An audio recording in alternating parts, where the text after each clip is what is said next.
Nous sommes allés cet après-midi chercher les prélèvements. Sim, sim, estou entregue, obrigado. Ok. Obrigado. Obrigado. Yes. The second in the cliff. And you fall at 70 meters, then it's wet. This good. This good, but this is very, very difficult. Because this is a Like a river of strong, sand. a strong current, Yes. and everything is, and the waves here are much higher. This one is north-south, Yes. up to about 50 meters, Okay. something like. It's the day, hour, Okay. minute, depth, and station. You can Ouais. do One, two, 3. Okay. Yes, because it's eating our sand, our coast. Yes. Coast, Yeah, I understand. The canyon is eating your coast. Yes, precisely. This sand is transported by the waves. This one is transported by a current. This is impressionist information because it makes a connection between what is on the surface, going on the littoral system, and what is captured effectively by the canyon. So this we try to follow the sand. So it's very important. It's more important than the structure because at the bottom sometimes the sand it's totally removed and disappears and it fills again and disappears again. It's Cabarton, it's the same thing. Because I know that here is different from here or there, at least between these two domains. And I want to see what is the difference between these two.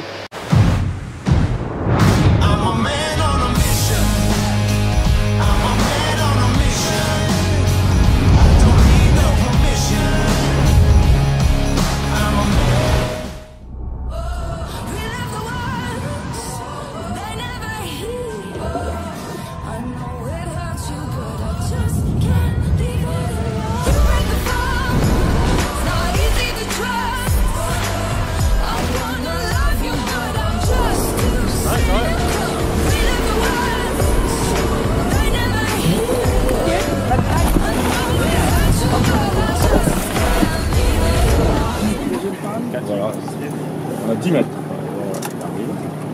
Donc ça fait une marche sablonneuse. Et après, à quelques mètres près, on tombe sur une marche verticale.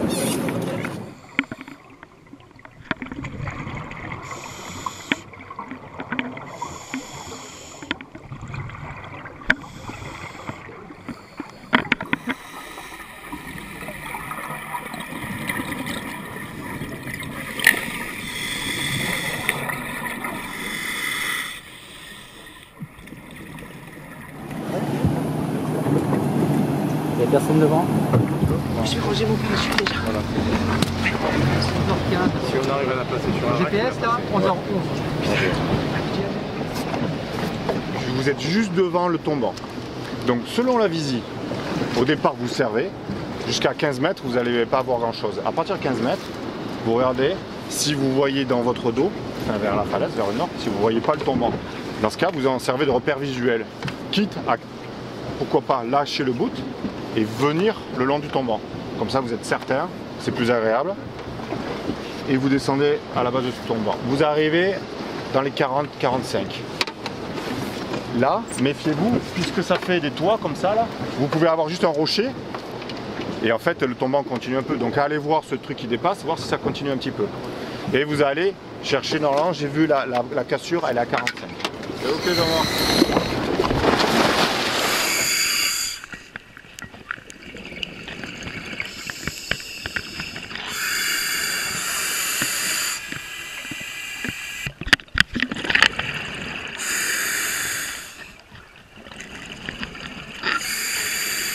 Il y a une zone de visie en fait entre 25 jusqu'à 20 mètres où la visie est beaucoup plus sympa.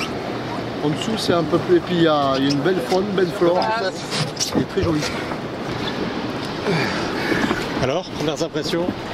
Eh ben, du nudibranche partout. Le festival du nudibranche. Alors, les nudibranches, ça va, il y a des juvéniles qui font de 2 mm à 2-3 cm.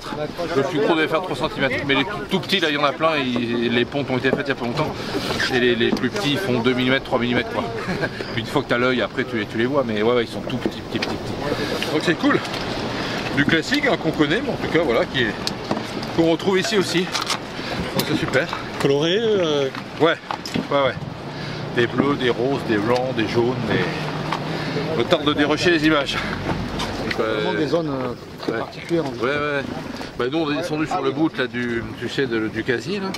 Putain on arrive à 35 avec Juju, on était dans le noir complet, on voyait rien, puis on était en pleine eau quoi. La merde, qu'est-ce qui se passe? Dans le noir, vraiment dans le noir total, c'est comme si on avait plongé le masque noir. Et puis on s'est dit bon on va tracer un peu, heureusement on est parti dans le bon sens et on a trouvé le tombant. On a trouvé le bas du tombant et après on a fait la plongée en remontant.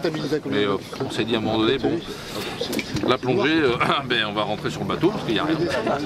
Et c'est agréable ça? Ça surprend. C'est pas marrant, mais ça surprend. Il part de son anneau là. Attends. Ah, il est là. Je t'accroche pas. Et bon, c'était la nuit. Et donc moi c'était facile, j'avais qu'à éclairer Stéphane et filmer ce qu'il a fait. Et donc on a vu ce sable là, dont on fait un prélèvement, c'était facile. Et le problème c'est qu'après on a soulevé du sédiment et on voyait pas bien la boîte si elle était complète ou pas, donc on a continué et après on a dégagé en pleine nuit. Et notre fil principal c'était ce bout à remonter quoi, le chemin vers la surface. Et le fond n'était pas plat, alors qu'au sondeur il nous semblait être plus plat que ça. Donc voilà, on a ramené l'échantillon à 70 mètres de profondeur. S'il y avait dans le sable comme si des trous de verre de vase ou comme ça, de la vie qui est dans le sable. On voyait des petits trous, des serpentins. Ce sable est habité par des bestioles. Quoi. Je trouve que le spot qui est à 10 mètres, là, ce qu'on voit là, ce qui est à 10 mètres, ces dalles qui partent horizontales où il y a de la vie qui se cache en dessous et tout ça, c'est typiquement le spot qu'on a nous à 30 mètres. Notre canyon à Cabreton commence déjà au-delà de 50 mètres et c'est plus délicat alors qu'ici ça commence très tôt quoi. On commence à 10 mètres. 10 mètres, il y a toute la vie, toute la couleur. La pêche a été bonne.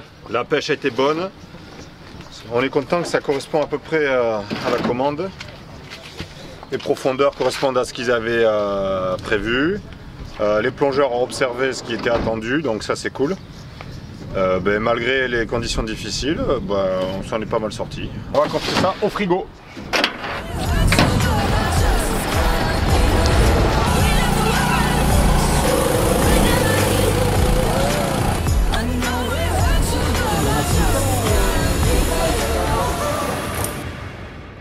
Toi, le fond c'est tout assuré, on voit bien que c'est pas un truc comme le sable qui est ici. Et au-dessus tu as les bulles des plongeurs, donc ils sont un peu au-dessus. Et ça c'est vraiment le récif. Ça me fait penser, comme je disais Olivier, ça me fait penser à la gravière, entre la gravière et la centrale à Osegor, tu sais là où il y a les pieds, et derrière le sable il plombe là, rapidement. Les deux à 18 mètres sont complètement différents de celui à 30 mètres. Et il s'est bien colonisé, je l'ai trouvé plus colonisé que le premier que j'ai fait. À l'intérieur en fait celui-ci était bien colonisé sur le dessus. Et après beaucoup d'anémones bijoux, poulpes, des poissons, pas mal de poissons quand même. Et assez vivant, franchement assez vivant, très très joli.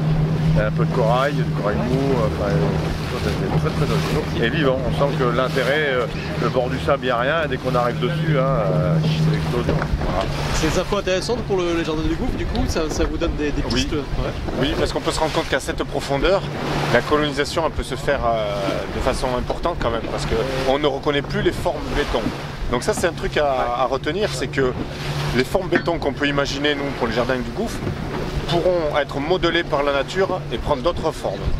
Et ça, c'est important à retenir. La bonne nouvelle, c'est qu'en fait, pour les jardins du gouffre, on avait pensé aux villages les uns à côté des autres, ce qu'on retrouve ici, et ça permet peut-être le passage de l'un à l'autre, comme on avait vu, d'un village à l'autre village, et de faire des modules séparés, et pas un ensemble constitué sur une seule zone.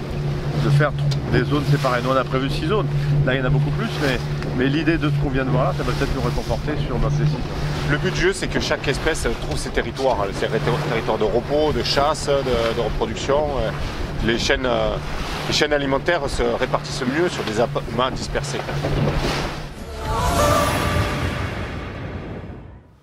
Bon, donc du coup, on a tout fait. Ouais. On a fait tous les prélèvements, les 3 séries de prélèvements chaque jour. C'est qu'on a vraiment étudié, fait le tour du récif artificiel aussi.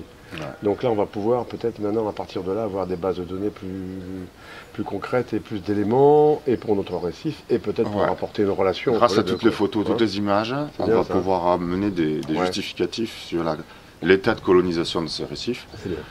Il y a plein de choses qu'on a vues sur ce récif artificiel. L'avantage, c'est qu'en plus, il était étalé sur plusieurs profondeurs. Et on s'est rendu compte que plus profond, c'était pas forcément mieux. La meilleure des solutions, que la profondeur de 20 mètres, celle qui nous intéresse à nous, c'est celle qui avait l'air de celle qui est la plus sympa. J'ai bien aimé en fait leur répartition point par point, ça correspond un peu à ce qu'on veut faire, et je me rends compte qu'on était parti sur la bonne piste. Sur ça, Dans un pays de surf, où il y a du sable, de la houle, finalement on arrive à voir des choses intéressantes. Et puis finalement, à Nazaré, il peut y avoir de la plongée. Entre le tombant et les récifs, il y a de quoi s'amuser à plonger aussi. Alors du coup, on va pouvoir établir le parallèle avec le canyon, avec notre canyon à nous. Peut-être qu'on pourra, ici il est très lisible parce qu'on a la paroi qui nous montre le miroir de ce qu'on voit en dessous. Finalement on a l'impression d'avoir un miroir entre les deux. Nous on n'a pas ça, donc du coup c'est plus difficile pour nous de le voir. Et peut-être qu'on pourrait essayer de mettre en évidence un peu ça. Je trouve que ce point positif de cette mission-là, c'est qu'en fait ça nous a encore rapprochés plus du nôtre. Parce qu'à chaque fois, en sortant de l'eau, on se dit « mais chez nous ceci, chez nous cela ». Donc je trouve que ça nous a vraiment amené à étudier l'envie d'aller encore plus loin sur le nôtre. Celui-ci est tellement facile d'accès, on voit tellement bien, que tu te dis, nous, il faut absolument qu'on montre comment c'est nous aussi.